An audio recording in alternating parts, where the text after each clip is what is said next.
What's going on, winners? It's your boy Loso 2.0, and today I have a special guest with me. Would you please do the honors of introducing yourself? Did you say Los 2.0? Loso 2.0, yes, ma'am. I like it. Can you please introduce yourself to the audience? Yeah, hi, I'm Saeri Wilde, and I'm a wizard in disguise as a life coach. And I Okay. live in Northern California, by the coast. Okay. All right. Over there in California by the coast.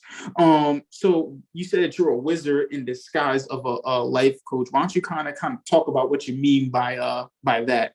I mean, life coach has so many assumptions that come with it that vary for as many people, at least, as there are on this planet, but more because, there are a lot of different ideas about that. So yeah, I'm an alchemist at heart, and I'm very much about, noticing how, like, what's really available to us to create with, to be a creator, because we are creators. Yes, ma'am. Rather than, victim consciousness, which is understandable and quite rampant still on the planet, but the scales are tipping, and as more people just come into knowing who they really are. And so as I do that work as a life coach, I just support people to return them to themselves and see their reality for what it really is, and feel it, touch and smell and all the good sensory perceptions. Okay, that's all good. I mean, how did you get started with helping people find their real and authentic self? I have to do it. I've tried to blend in and, homogenize and march with the conditioning. I tried so hard. In fact, if I could have, I would have. So it seemed like a curse at times, that I couldn't blend in with other people, or couldn't get along, or couldn't be like my family thought I should be. But yeah, I've just basically had to forge my own path. And so I'm very passionate about supporting other people to do that too, and finding their own way. Okay. What kind of when you're helping them find their own way, what kind of, techniques do you use in order to do that? Well, I have a lot of different things that I can do. In fact, I find that every time I work with somebody, like once we get into the depths, we take a direction working together. Tools always come through, like amazing different methods and discoveries and perspectives come through. And I've been coaching 7 years now, and I do have a process I take people through now before I will take a direction coaching them. It used to be that, you have quite a few people who consistently come to me, strangers, like, oh my gosh, you're it. I want to work with you. I've been praying for you. This is, you can help me. And I'd be like, great, let's dive in. Let's do this. And we would do really amazing work. But then I would find that, like, I don't know, we were kind of subject to different kinds of folly and sabotage.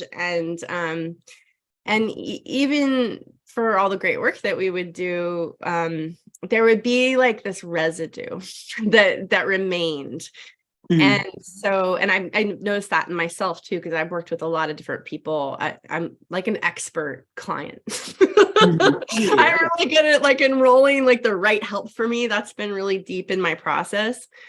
And so yeah, the process I take them through is that and it's called witness ceremony. And through witness ceremony, they discover precisely what happens, because there's a pattern to like all the things you don't like that happen in your life. So like it's the root of the problematic pattern in your life.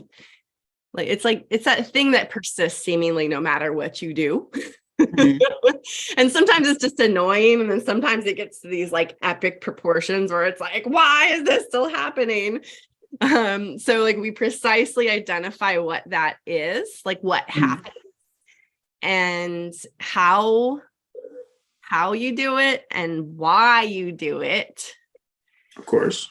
And so this is basically like how you create the life you want to change, how you create what you don't like in your life. Mhm.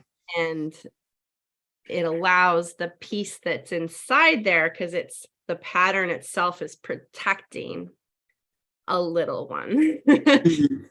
Like it's the pattern was a survival mechanism that worked, but you're trying to outgrow it. But that piece that's inside that it was protecting, that little one, it could have even been a baby or a fetus, Mhm. was like, it got frozen in time because the pattern keeps adapting and evolving to protect it, but the little one doesn't get to actually mature. So Mhm. once you can actually understand the blessing of the pattern, what's inside of it, which is the why you do Mhm. it, and how you do it, um, then this alchemical awareness engages and that part starts to mature.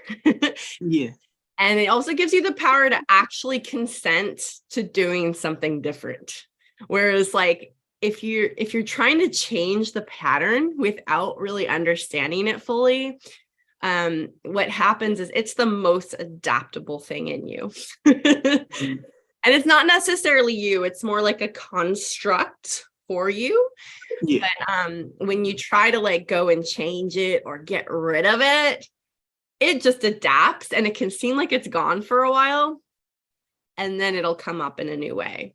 So I'm really excited to have discovered this way to guide people to it for themselves, because prior to having this method, I could Mhm. sense this about people. I'm very intuitive. I've been to clairvoyant school, like I'm a very perceptive person. So I would try to like read it on people, be like, oh, this is what's going on, right? But I found that they couldn't hear me. And so I learned how to draw it out of people and then help them sort out what it was. So it's actually in their language coming out of their mouth instead of just another person that you're going, can I trust this person or not? Or do they really know me or not? You know? Mhm. And so it works really well that it's like, if they do continue working with me after this, like we've gotten to know each other pretty well and they know that I know them. At least to that degree. And then if they don't continue to work with me, they have this clarity about what actually is going to support them, and whatever they embark on creating, they at least understand how they've stopped themselves in the past. Okay, so you really help them offer that type of guidance, and it's something good that you said as well that I heard, and I heard it for a lot of life coaches that they go back to that root, like why is this the way it is, and then I like how you said now after we figure out the why, it's like how can we get this out of you now, and this thing that's kind of like just stuck in there. Now with this type of work, and I know you was talking about earlier too, you never really kind of fit in. You always wish you could be like the other, but how was your family, like your support system, with going down this clairvoyant type of path?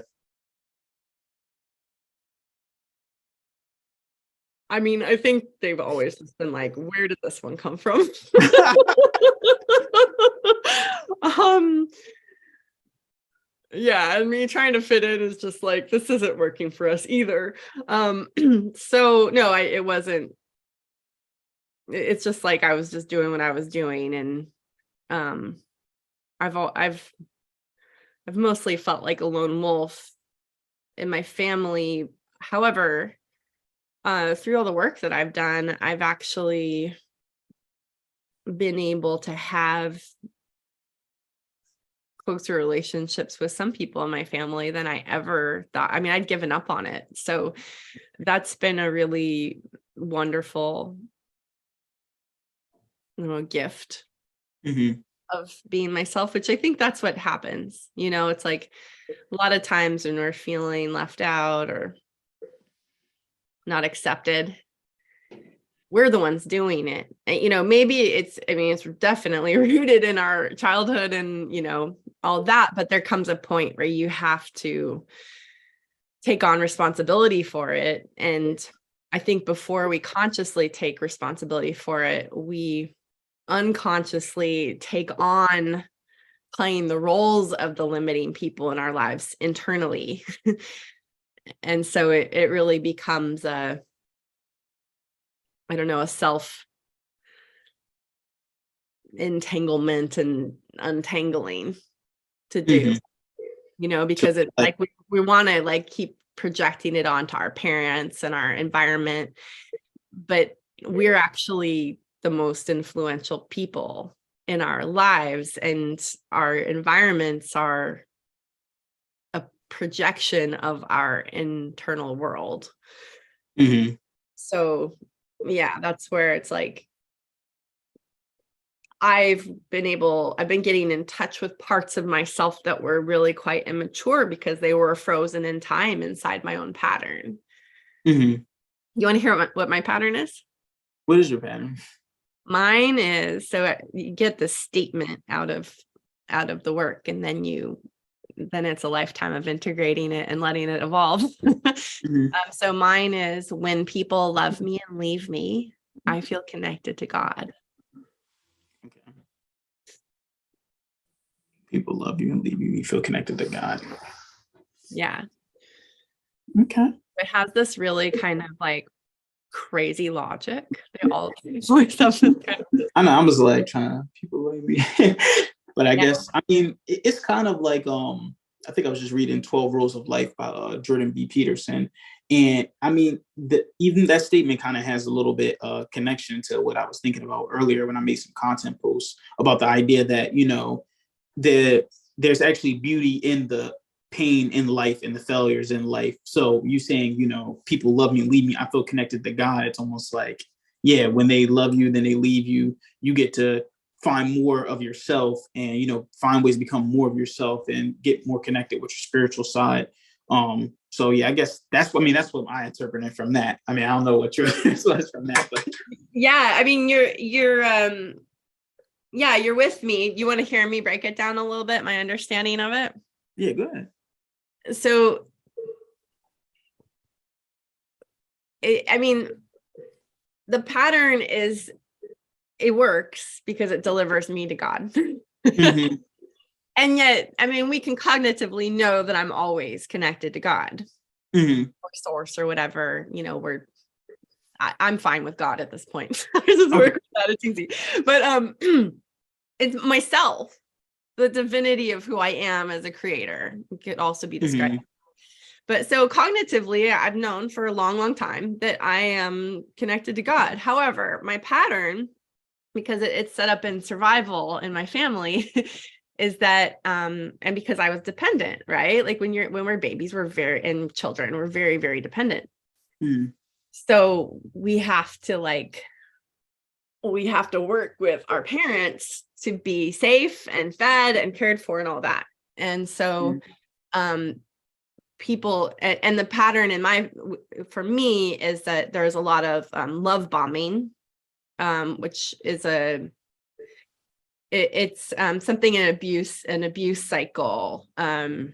And I think it's especially associated with narcissism, is that it's like the abuser pours on the I'll just call the person the codependent, because that's how you survive with an abuser or a narcissist, is you become a compliment to them. So like they pour on you, and because they can be very insightful and very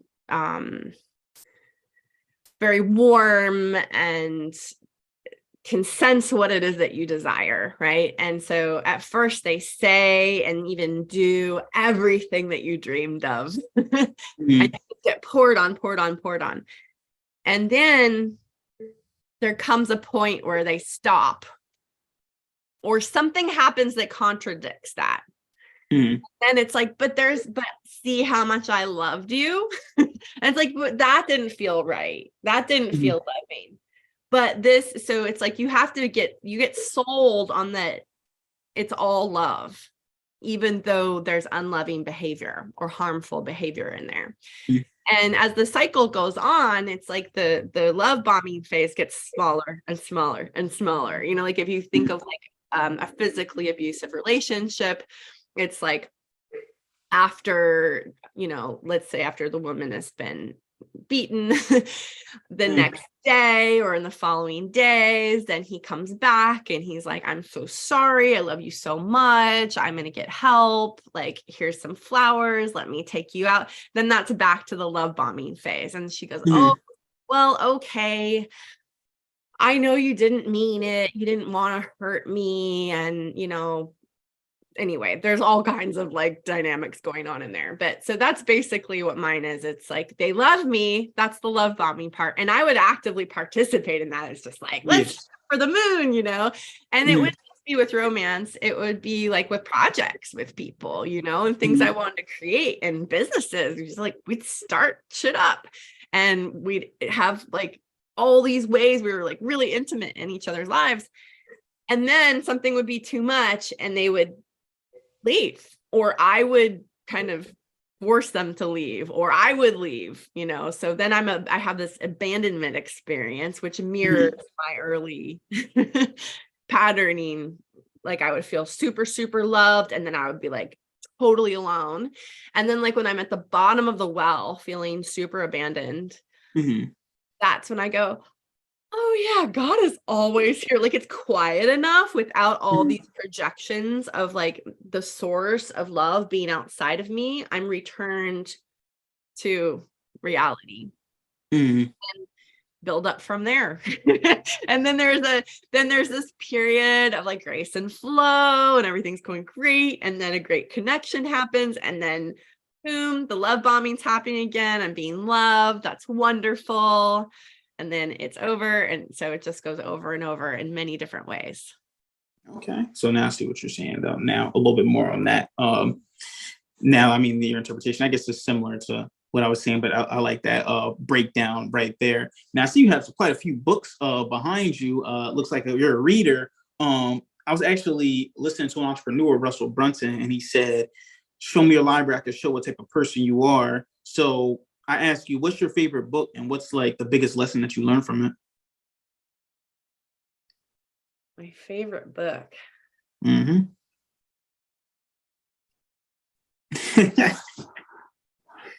That's a big question, sir. This is actually my extremely reduced library. Like when I moved through my my pregnancy and, you know, which was like this whole kind of fiasco, to be honest, I like really pared down. I had a ton of books, and then I got a Kindle and I tried to like have my whole library in here. But I haven't. Yeah, I'm a lot on Audible now. I have like all these badges on Audible. But my favorite, I mean, there are some really dear books here. I guess one of your favorites then. Like yeah, so I think it's a series called Atlantean Secrets. And the first one is actually you can get for free online. It's a PDF through, I think it's a Claire Vision School. And I think they're in the Bay Area, but I actually haven't gone to that school. I just had a friend who went to that school, and she was like, I actually wrote, or I channeled the story, and then I shared it with, she was like the first person I ever shared it with back in 2016. And she was like, oh my God. She said, you basically just summed up this entire book series from my school. And she told me about the books before, but after she said that, I was like, okay, I have to read these. And I don't know how to describe them. How would I describe them? I mean, it's told through story. I mean, it's about It's about the roots of creation and humanity and how we forgot and how we remember who we are and how we create and what's possible Mm-hmm. and what happens when we're forgetting. Like, there's this part in the training of the main character because he's going from being asleep. The first book's called Sleep or Awaken. Mm-hmm. He's going from being asleep, and pretty much everybody's asleep except for like these priests and priestesses. And so he's going through an awakening, and he's in this temple, and there's this music that's being played of the spheres, which are like these, I don't know, elemental things in space. Mm-hmm. And he's there with his teacher, and it's like every time he steps in and this certain kind of music starts playing in the spheres, he passes out. Like he doesn't, like his consciousness doesn't have capacity for it. He just, he'll black out. And so like his work and his training is to like stay awake. And it's like when he starts to hear the music of the spheres, he's like, he's like pulling all of his tools in to like stay awake and stay there for it. Mm-hmm. And that's Okay, just so really, I don't know. It's an interesting, there are lots of things that really stimulate me in those books and like touch something really like some deep, deep, pure archetypes for me. okay, so Lantian series. I'm gonna definitely take a look at them. Now, understand you have an event, pretty much coming up tomorrow. What is it about? And like, just kind of talking about that. And how can someone get to that event or reach out to you for that event? Yeah, so tomorrow I'm kicking off the witness ceremony. I'm calling it a season, or 2 seasons. So I'm taking this process I was speaking about. That's where I got my own statement that we were just speaking about. I'm just going to be here facilitating it, for the next 6 months or so people can roll in when they're ready. And people who come in earlier can be here the whole time and get integration support the whole time. So tomorrow is the first call to kick off the witness ceremony season, and it's open to everyone. So there will be people who are already enrolled in witness ceremony and people who are curious or interested. And I'm going to be talking about what it is and how it works, and then also just the logistics of the schedule and how to receive my support. So people can come to that and learn about it and connect with me. And then if they would like to, talk again, then we can schedule a one-on-one call and see if they're feeling ready to go after this kind of awareness. Okay. No, that's definitely good. So how can they reach out to you in order to join this event that you have going on? Facebook's great. I'm like very present on Facebook Messenger, and then in my posts, actually the post I did today, I need to go through and I'll put the registration link for the Zoom call in there. And I have it on some of my other posts as well. So and probably I have to go and double check my website, but I'll do that when we get off of this. But innerglowing.com. Yes, actually, I'm certain it is on there on my homepage. There's all the upcoming stuff, and some things are in my membership. I have a membership portal, and so like some things you'd have to sign up for my membership to get access to, but this one you can get access to just if you click on it on my homepage, then you'll just go right to the registration. Okay. All right. That's all good. That's all good. It was a lot of stuff that you said today, a lot of great things that you had in this. But if you had to leave the audience with one last piece of advice, what would it be?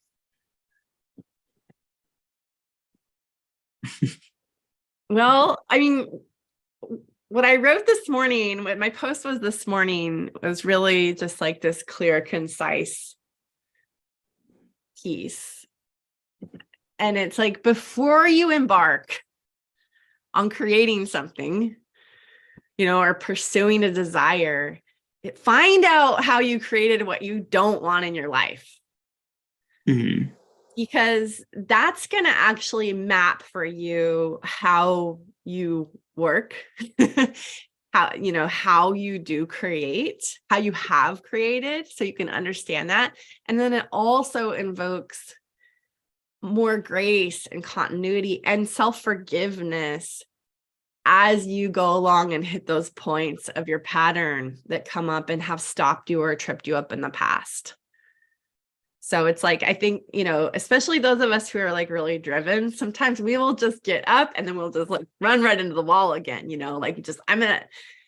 we're so resilient, we're so driven and inspired, but, and then we can even start to associate that with as a necessary part of our creation. And it isn't necessarily like it is from a past paradigm, but, if it's bringing up frustration, bitterness, anger or disappointment, then that's a signpost that you have something unnecessary in your process that you can mature through. And you might as well find out what it is and come to embrace it, because you can't get rid of it, but you can love it into a higher alignment. Okay, that's cool. That's cool. I appreciate you. Thank you, Saeri Wilde, for coming on here. Definitely put some great stuff on here. And you guys heard it. If you want to join her event or this season that she has going on, please reach out to her on Facebook Messenger. She's really active on there. I appreciate you taking the time out of your day to even hop on this podcast. Thank you. Yeah, thank you so much for the invitation. It's been great connecting with you. Cool. Well, that's all we really had for today, y'all. You guys know winners win, losers lose, and you guys pray for success like this. I'll talk to you guys. Ciao.